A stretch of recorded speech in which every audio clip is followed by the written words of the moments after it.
The planet Amy called Haven was beautiful from space. Green forests and blue oceans covered the surface. But as they descended, Silvara saw the ruins. Broken structures poked through trees like old bones. Vast clearings marked where cities once stood. Amy explained that war had hit this place hard years ago. A joint colony of humans and another species had lived here. When fighting started, everyone evacuated or died. Now only ghosts and regrowth remained. They landed on a cracked pad overgrown with plants. When the door opened, Silvara breathed real air for the first time in days. It smelled of growing things and life, so different from the ash and death of Etherian. Lyra stirred in her arms. Her glowing eyes widened at the alien world. Kravith limped down onto Earth rather than metal for the first time since their escape. Through their bond, Silvara felt his relief. Space to move. Land beneath his feet. They walked through towering trees for about 30 minutes. Strange animal calls echoed in the distance. Then they emerged into a clearing where several buildings stood. Solar panels glinted on roofs. Water collection systems and greenhouses showed this place was alive. A woman emerged from the largest building. She was older than Amy, maybe in her 50s, with gray-streaked hair and a braid. Her hands showed years of hard work. The woman said Amy's name with exasperation. Every time Amy showed up, it meant trouble. Amy grinned and said she brought guests. The woman's expression changed when she saw Silvara and Lyra and Kravith. Her eyes widened. Then her face softened with sadness. She said the word Velenar with wonder. She asked how they survived. Silvara said this human saved them and nodded toward Amy. The woman shook her head but smiled. She said of course Amy did. Amy never could leave well enough alone. She introduced herself as Linda Hayes, former combat medic and current hermit. She said Silvara and Lyra looked like they needed a hot meal and a real bed. Silvara was grateful but asked about Kravith. Could Linda help him? Linda looked at the shadow dragon and whistled low. She had not seen one in 30 years. She would get her medical kit. If Kravith let her touch him, she would do what she could. Over the next hours, Linda proved her skill. She worked on Kravith with steady hands and calm confidence. She cleaned wounds, set his wing, and gave medications that would work on reptilian biology. Kravith, who would have killed anyone else, lay still under her care. He sensed through the bond that she meant to help. Amy showed Silvara and Lyra to a small, clean living space. There was a real bed, a bathroom with running water, even some clothes that Linda had kept from the colony days. Lyra fell asleep almost immediately. Silvara tucked her daughter in, marveling at the simple luxury of blankets and safety. Then she returned to where Amy and Linda were talking quietly over cups of coffee. Linda was asking how many survived. Amy said the coalition claimed total extinction, but there had to be other survivors scattered across space. The question was whether they could survive long enough to regroup. Linda said something grim. The coalition did not just want them dead. They wanted them erased from history. Anyone helping Velenar refugees became a target. Amy shrugged and said then she guessed she was a target. Linda corrected her. They were targets now. The moment Amy brought them here, Linda became part of it. Not that she was complaining. Just stating facts. Silvara stepped into the room. She said she would not bring danger to their home. If they wished her to leave, she understood. Linda snorted and told her to sit down before she fell down. She looked like she had not slept properly in weeks. Silvara sank into a chair. Amy pushed coffee toward her. The Velenar had encountered the human beverage before. It was considered dangerously bitter by her people. Right now she did not care. She drank and warmth spread through her chest. Linda laid out the situation. They were safe here for now. Haven was off major trade routes. The coalition did not waste resources patrolling dead worlds. But long-term this was not sustainable. They needed a real plan. Silvara said she needed to find other survivors. Her people scattered when the bombardment began. If even a dozen escaped, they could rebuild. The Velenar had survived extinction events before. Amy pointed out that was before they bonded with dragons and developed faster than light technology. The coalition saw them as a threat now. They would not stop hunting. Silvara's voice became steel. Then she would fight.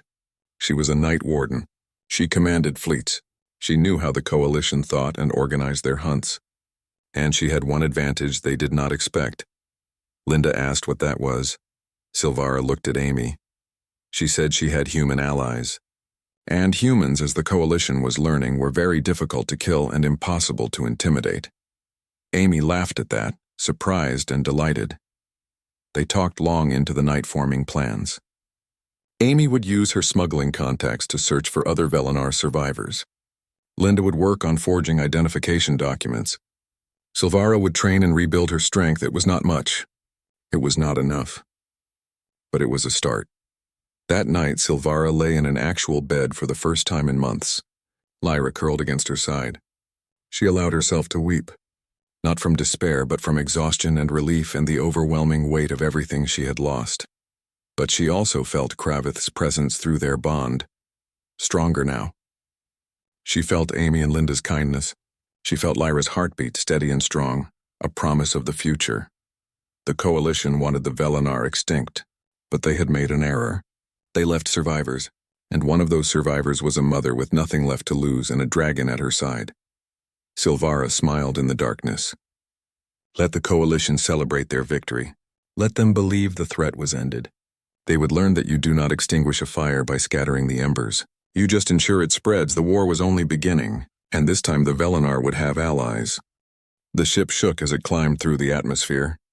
Coalition fighters chased them like angry wasps. Silvara held Lyra tight while Kravith lay across the cargo bay floor. His breathing came hard and painful. The human moved through the cockpit with practiced skill. Her hands worked controls that looked simple compared to Velinar technology. But she flew like an artist, like someone born to dance among the stars. The human shouted for them to hold on. Things were going to get rough. What happened next was insane. The human flew straight at the moon. She used gravity in ways that made Silvara's stomach twist. The ship spun and rolled in patterns no computer would recommend. Pure instinct kept them alive. A Coalition fighter got too close. The human reverse thrust so hard the ship groaned. Suddenly they were behind the enemy. The human's old kinetic weapons tore the fighter's engines apart. When they finally escaped to faster-than-light travel, Silvara could finally breathe. Lyra was crying softly. Kravith's pain pulsed through their bond like drums. The human turned around. She was younger than Silvara expected. Maybe late 20s in human years. Her dark hair was pulled back in a practical style. Her brown eyes held a weariness that Silvara recognized. The look of someone who had lost much. The human asked if they were hurt. She brought water and food. When Silvara said they had not eaten in 4 days, the human's expression darkened. She gave them ration bars and apologized that the food was not fancy. Silvara introduced herself and Lyra and Kravith. The human said her name was Amy Carter. She was a freelance salvager and occasional smuggler. She also said she was a full-time pain in the Coalition's backside. Amy examined Kravith with concern. She said she knew someone who could help with his wounds. It would take 3 days to reach a safe place. Then Amy told Silvara something terrible. The Coalition was broadcasting that all Velinar were eliminated. As far as the galaxy knew, Silvara's people were extinct. The word hit like a physical blow. Extinct. 15,000 years of culture and history and art reduced to nothing. Every friend, every family member beyond Lyra, everyone who held the songs of the ancestors was gone. But Lyra's heart still beat against her chest. Not extinct, not yet. Not while one mother still breathed. Silvara asked why Amy saved them. Helping the Velinar made Amy an enemy of the Coalition. Amy was quiet for a long moment. Then she told a story. 3 years ago, pirates attacked her ship. They killed her crew and left Amy to die in a damaged vessel with failing life support. She should have died in the black emptiness of space. But a Velinar patrol found her. They had no reason to help. No profit in it. But they pulled Amy from the wreck anyway. They spent 2 weeks repairing her ship. They taught her tricks about navigation. They sent her on her way. The captain was an older woman with silver markings on her face. She told Amy that sometimes the universe gives you a choice to do the right thing. That choice shows who you really are. Tears slid down Silvara's face. That was Captain Alaris. She was Silvara's cousin. Amy said Alaris saved her life. So when Amy heard what the Coalition was doing, she could not just fly away. She had to try. If she could save just one person, maybe that would balance the scales. Lyra peeked out from her mother's arms. She had never seen a human before. Tentatively, the child reached toward Amy. Amy smiled gently and let Lyra touch her fingers. She called Lyra Little Star and promised she was safe now. Kravith rumbled deep in his chest. Through their bond, Silvara felt the dragon's judgment of this human, brave, honorable, pack. Over the next 3 days, something unexpected happened. A new kind of family formed. Amy showed Silvara how human ships worked. Silvara taught Amy words in the Velanar language. Lyra began to smile again, enchanted by Amy's stories of Earth. Amy tended to Kravith's wounds with surprising skill. The dragon, who had been wary of outsiders for centuries, allowed this small human to clean his injuries and wrap his wing. On the 3rd night, Silvara found Amy staring at the stars. Silvara said she did not know how to repay the debt. Amy shook her head. She did not need repayment. She just wanted one promise. Silvara would promise anything. Amy's voice became fierce.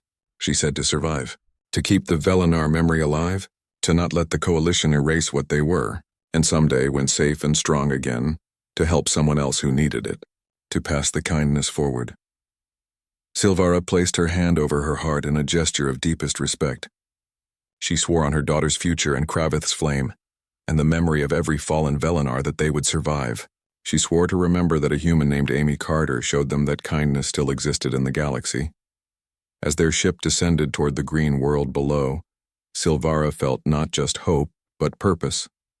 Her people might be scattered and hunted and presumed extinct, but as long as she breathed, as long as Lyra lived to carry on their legacy, the Velanar would endure. And someday they would show the Coalition what a terrible mistake they had made. The war was far from over. But this battle they had won. Silvara ran through burning forests with her daughter pressed against her chest. The child was only 3 years old and her name was Lyra. Behind them, enemy ships destroyed everything. The silver trees of their homeworld Etherian burned bright in the darkness. Silvara was one of the Velanar people. They looked like tall, elegant humans, but with pointed ears and silver hair and glowing marks on their faces. She had been a great warrior once. She commanded armies and fought in 100 battles. But now she was just a mother trying to save her child. Her dragon Kravith limped beside them. He was huge and black with scales like obsidian. One of his wings hung broken and bleeding. Dragons and Velanar shared a special bond that connected their minds and hearts. Through that bond, Silvara felt his pain but also his determination to protect them. The Coalition wanted her people dead. Every single one. They said the Velanar were too dangerous to live. Their technology was too advanced. Their bond with dragons made them too powerful. So the Coalition fleets came without warning and burned entire cities from the sky. Silvara had watched friends die. She saw children running with fire on their clothes. She heard the screams of elders as buildings collapsed. Her beautiful civilization of 15,000 years was ending in blood and ash, but she would not let Lyra die. She had hidden a small ship 3 miles away in an ancient grove. If they could reach it, they might escape, might find somewhere safe, might survive. Kravith stumbled and nearly fell. Silvara touched his scarred face. The dragon was dying. She could feel it through their bond. But he would not stop. Not while Lyra needed them. They pushed forward through smoke and death. Silvara's feet bled. Her armor was torn. The sword at her side was all she had left of her family heritage. That and Lyra, that and hope. Coalition soldiers appeared ahead, 20 of them in powered armor with weapons aimed. They blocked the path to the hidden ship. The lead soldier spoke through his helmet. His voice was cold and mechanical. He said the Velanar were condemned. He said surrender would bring a quick death. He said resistance was pointless. Silvara drew her blade. It sang as it left the sheath. She was exhausted and wounded. Kravith could barely stand. They could not win this fight. But she would die protecting her daughter. That was what mothers did. She told the soldiers her name. She told them she was a night warden. She told them they would have to kill her to reach her child. The soldier raised his weapon. Then the sky exploded with thunder and fire. A strange ship dropped from the clouds. It looked old and battered. Its weapons were primitive but deadly. The ship tore through the Coalition soldiers with brutal efficiency. The ship landed between Silvara and her enemies. A door opened. A figure emerged through the smoke. It was a human woman in a worn flight suit. She carried an old rifle and her face showed fierce determination. The human shouted for them to get on the ship. To run, to move now. Silvara hesitated only a moment. Then she ran. Kravith limped after her. The human kept firing at the coalition soldiers and covering their escape. As the ship's door closed behind them, Silvara looked back. She saw the human still fighting. Their eyes met through the chaos. The human smiled. It was wild and brave and full of life. For the first time in months, Silvara felt something other than despair. She felt hope. The coalition destroyer hung in orbit above Haven like a predator that finally found its prey. Captain Vex reviewed the intelligence report with satisfaction. 15 Velinar survivors confirmed in this sector. The human smuggler Amy Carter identified as coordinator, and Night Warden Silvara herself, alive and organizing resistance. The captain said a complete cleansing was too much to hope for. But they would correct this oversight. He ordered orbital bombardment prepared. Target the settlement coordinates. What Captain Vex did not know was that Amy's resistance network intercepted coalition communications 3 days earlier. What he did not know was that Haven was not just a refuge anymore. It had become a trap, and the trap was about to spring. In the settlement below, Silvara stood with Kravith. Her hand rested on the dragon's scarred neck. She felt his heartbeat through their bond. Around her, the clearing had transformed. What looked like simple buildings from orbit were actually reinforced bunkers. What appeared to be solar panels were shield generators, human-designed but enhanced with Velinar crystal technology. And in the forest, hidden beneath active camouflage, 17 dragons waited with their riders, 17 Velinar warriors, not an army, barely a squadron. But it was 17 more than the coalition thought existed. Amy monitored the destroyer from the command bunker. Linda was beside her, coordinating with human resistance ships that had been quietly gathering in the system's outer reaches for the past 2 weeks. Silvara activated her communicator. She told all wings this was Night Warden Silvara. Today the coalition would learn that the Velinar were not extinct. Today they would learn that humans did not abandon their friends. And today they would see what happened when you underestimated a mother protecting her children. Through the bond, she felt Kravith's fierce joy. His readiness for battle. Behind her, Lyra was safe in the deepest bunker with automated defense systems. Her daughter would survive this, whatever happened. The destroyer's weapons fired. Plasma beams lanced down toward the settlement. The shields held. The human Velinar hybrid shields, designed over 3 months of collaboration, absorbed the energy. The settlement survived the initial bombardment without a scratch. Captain Vex's satisfaction turned to confusion, then alarm. That was impossible. Those readings showed military-grade shielding. An officer reported multiple contacts emerging from the planet's surface. 17 dragons burst from the forest. Their riders wore full combat armor with weapons charged. They rose like a deadly swarm, too fast for the destroyer's point defense systems. Kravith led them. Silvara rode on his back in armor she had forged herself. A fusion of Velinar craftsmanship and human engineering. At the same moment, 6 human ships dropped out of faster-than-light travel at the system's edge. They were freighters and salvage vessels, not warships. But each had been modified with weapons and enhanced engines. Amy's resistance network fully mobilized. Captain Marcus of the vessel Liberty's Chance contacted the destroyer. He told them to stand down and withdraw or face consequences. Captain Vex actually laughed. They dared threaten a coalition destroyer with civilian vessels? He would vaporize them, and his tactical display lit up with alarms. The civilian vessels were launching missiles. Dozens of them. Old human kinetic weapons that should not be a threat except they came in waves. Overwhelming point defense. And the dragons were already on his ship, their riders using plasma cutters to breach the hull. Captain Vex ordered emergency evasion. Target those dragons. Where were they coming from? Silvara guided Kravith along the destroyer's hull with practiced precision. She had commanded ships like this once. She knew their weaknesses. She directed her wings to target sensor arrays, communications, weapon emplacements. 17 dragons could not destroy a coalition destroyer, but they could blind it, cripple it, make it helpless. In the command bunker, Amy coordinated the attack with precision born from years outmaneuvering coalition patrols. She told Marcus to concentrate fire on engine nacelles. She told Katie to bring her ship around for another missile run. She told Zhao to jam distress calls. They could not let the destroyer call for reinforcements. Linda monitored Silvara's vitals through a neural link. Her heart rate was elevated but stable. Kravith's wing was holding up. They were in the fight. On the destroyer's hull, Silvara felt Kravith preparing to unleash his fire. Through their bond, she channeled her own energy. Her warrior's discipline focused the dragon's natural power. When Kravith roared and breathed flame, it was not just dragon fire.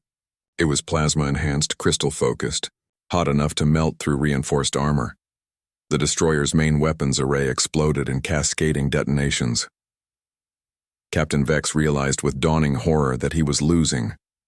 A coalition destroyer, pride of the fleet, was being taken apart by a handful of extinct aliens and rebellious humans in retrofitted cargo ships.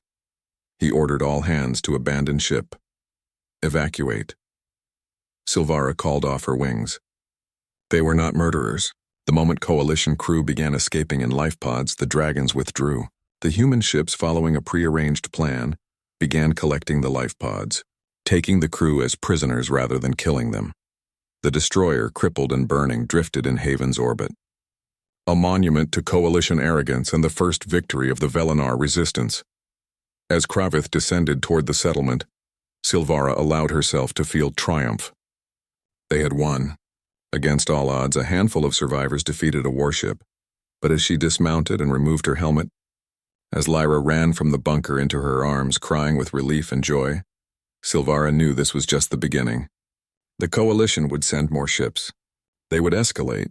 This victory would bring retribution. Amy emerged from the command bunker, grinning despite exhaustion. She said that just went from subtle resistance to open warfare. No going back now, Silvara agreed. She looked at the other Velenar warriors gathering around her. At the human ships still patrolling. At Linda helping tend minor injuries. At Lyra clinging to her side. But they were not alone. And the coalition just learned something important. Amy asked what that was. Silvara smiled, fierce and proud. That you did not make an entire species extinct and walk away clean. That some fires refused to be extinguished. And that a struggling mother who would do anything for her child became infinitely more dangerous when a human showed her that kindness still existed in this galaxy. She raised her voice so all could hear, Velenar and human alike. The coalition wanted them extinct. They wanted to erase their culture, history, and existence. But they survived.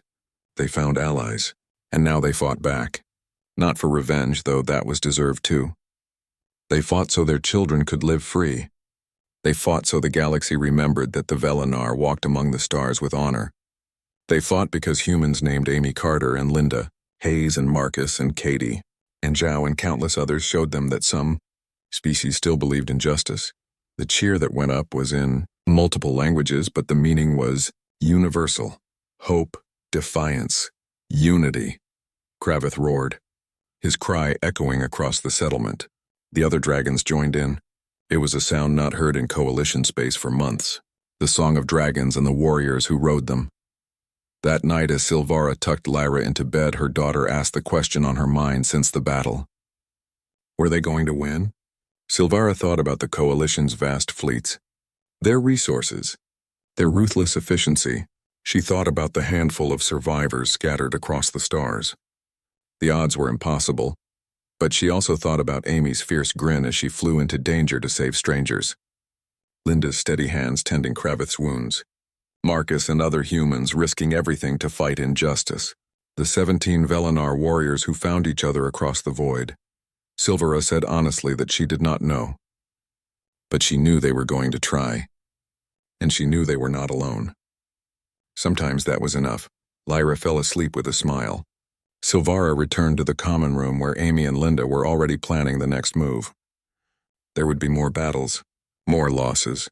The coalition would bring everything they had to finish what they started, but the Velenar were no longer running. They were fighting back, and they had learned something the coalition forgot. The most dangerous enemy was not the one with the biggest fleet or most advanced weapons. It was the one who had nothing left to lose and everything to fight for. The mother protecting her child. The human who refused to bow to tyranny. The dragon who remembered ancient oaths of loyalty. The coalition declared the Velenar extinct. But from the ashes of genocide, something new was rising. Not just a species fighting for survival, but an alliance forged in fire and kindness. Humans and Velenar together, proving that hope could survive even the darkest night. The war was far from over, but tonight, in a small settlement on a forgotten world, surrounded by friends she never expected to find, Silvara looked at the stars and saw not the end of her people but a beginning. And somewhere in the void, Navigator Tarian aboard the Silver Dawn received a message through the Resistance network. A message that made him weep with joy and turn his ghost ship toward Haven. The Velenar were coming home. Not to the world they lost, but to something better. They were coming home to each other. 3 months passed on Haven. Silvara barely recognized herself anymore. The desperate mother who stumbled off Amy's ship was gone. Someone harder and more focused had taken her place. Her silver hair, once worn long in traditional style, was now cut short and practical. The ceremonial markings on her face remained, but she wore them differently now. Not as badges of honor, but as reminders of what she lost and what she would reclaim. Lyra had adapted with the resilience of children. She played in the forest under Kravith's watchful eye. Linda taught her about plants. Amy told her stories of Earth. She was learning both languages now, Velenar and human English. Sometimes Silvara heard her daughter singing human nursery rhymes to the dragon. The strangeness of it made her heart ache with love. Kravith had healed remarkably well. His wing, though scarred, could extend fully again. The deep wounds across his flanks had closed clean. Linda's skills were more than she had admitted. One night over drinks, she confessed she served as a medic in alien units during her military days. Dragons were not so different from the reptilian troops she patched up during past wars. But it was Amy's work that would change everything.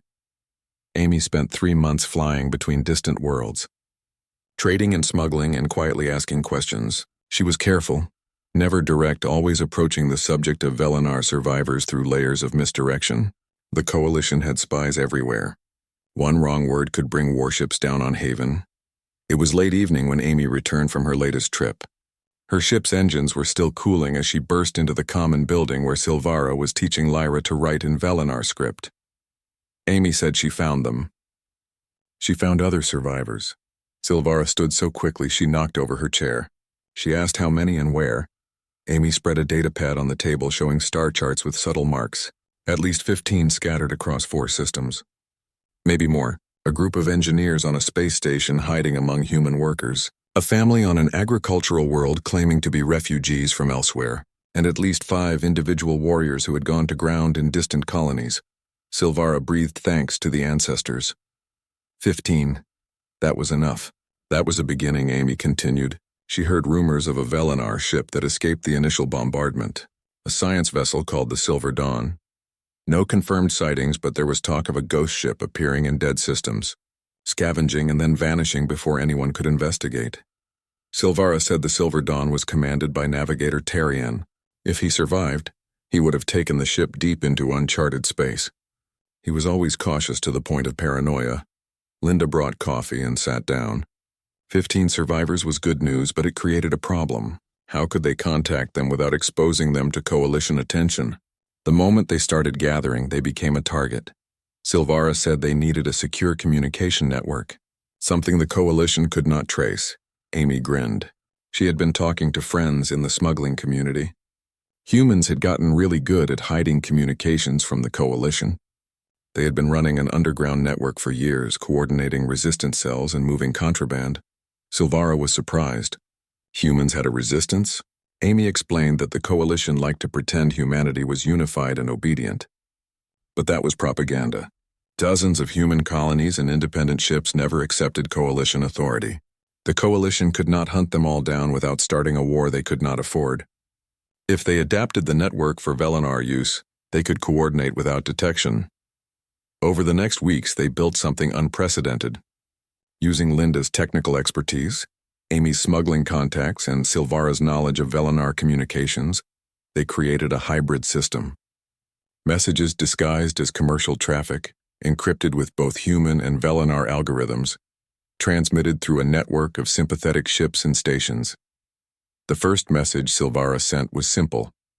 She identified herself as Night Warden Silvara, last of the Crystal Citadel. The Velenar endured. They were scattered but not broken. If anyone could hear this, respond. They were gathering. They would survive. They would remember. They would rebuild. She did not expect a response for weeks, if at all. Maybe the survivors would be too afraid. Maybe they would not believe it was not a trap. Maybe the network would not work. The first response came in 3 days. Engineer Kale. He thought he was alone. He asked if this was real. Then another. Arya, formerly of the Stellar Guard, where could she find them? And another. A mated pair with their hatchling alive. They hid on a frontier station. They wanted to come home. Within 2 weeks, Silvara contacted 12 survivors. Within a month, 17. Each had a story of loss and narrow escapes. Each had watched their civilization burn. But each also had something else now. Hope. They began to plan in earnest. Not just survival, but recovery. Engineers shared designs they had saved. Warriors shared intelligence on coalition fleet movements. Slowly, a picture emerged of what really happened during the genocide. The coalition had not just attacked the Velinar homeworld. They systematically targeted every colony, every outpost, every place where Velinar culture existed. But they had been sloppy in their arrogance. They assumed that without a homeworld, without central government, the survivors would simply fade away. They underestimated what it meant to be Velinar, and they completely failed to account for human stubbornness. Amy was not the only human helping. Through the Resistance Network, other humans began offering aid. A freighter captain named Marcus provided transport for 2 Velinar families. A colony administrator named Zhao falsified records to hide a group of Velinar children. A former coalition soldier named Katie provided intelligence on patrol routes. Not all humans helped. Some were indifferent. Some were actively hostile, fearing coalition reprisals. But enough helped that it made a difference. One night, as Silvara coordinated with contacts across 3 systems, Linda sat beside her with tea. Linda observed that Silvara was building something. Not just gathering survivors. Building a resistance. Silvara nodded slowly. The coalition wanted them extinct. They wanted to erase everything they were. But you could not destroy an idea. You could not kill a culture as long as someone remembered. Every survivor contacted, every child saved, every piece of knowledge preserved was an act of defiance. Linda warned that would make her a target. Once the coalition realized the Velinar were not extinct, they would come back to finish the job. Silvara's voice was calm. She knew, but this time they would face something unexpected. Not just Velinar warriors and dragons, but humans who believed genocide was wrong. Humans who did not bow to threats. Humans who were almost as stubborn as her people. Linda laughed. Silvara had figured them out. Humans were a pain in the backside species. Silvara corrected her. Humans were a glorious pain in the backside, and they might just help save her people from extinction. Outside, Lyra's laughter rang through the settlement as she chased Kravith around the clearing. The dragon deliberately moved slowly so she could catch his tail. Amy emerged from her ship calling out that dinner was ready. The small group gathered together. It was such a small thing, this gathering. An alien mother and her child, a dragon, and 2 humans on a forgotten world. But it was also everything. It was proof that kindness could cross species. That hope could survive genocide. That a people on the edge of extinction could find allies in unexpected places. The coalition declared the Velinar extinct. They were about to learn how wrong they were.